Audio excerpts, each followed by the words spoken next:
আগে আমাদের ফোনে বিশাল বড় বড় সিম থাকতো, কিন্তু যত দিন যাচ্ছে ততই টেকনোলজি ছোট হচ্ছে।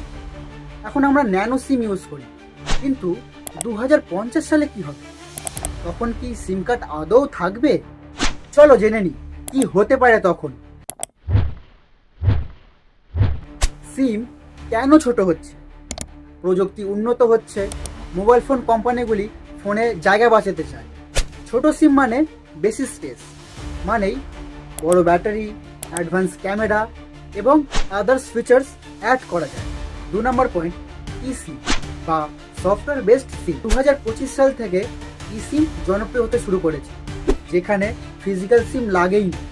আর 2050 সালে সিম কার্ড পুরোপুরিভাবে ডিজিটাল হয়ে যাবে, যেখানে ফোনের হার্ডওয়্যারের সাথে সরাসরিভাবে কানেক্টেড থাকবে নেটওয়ার্ক।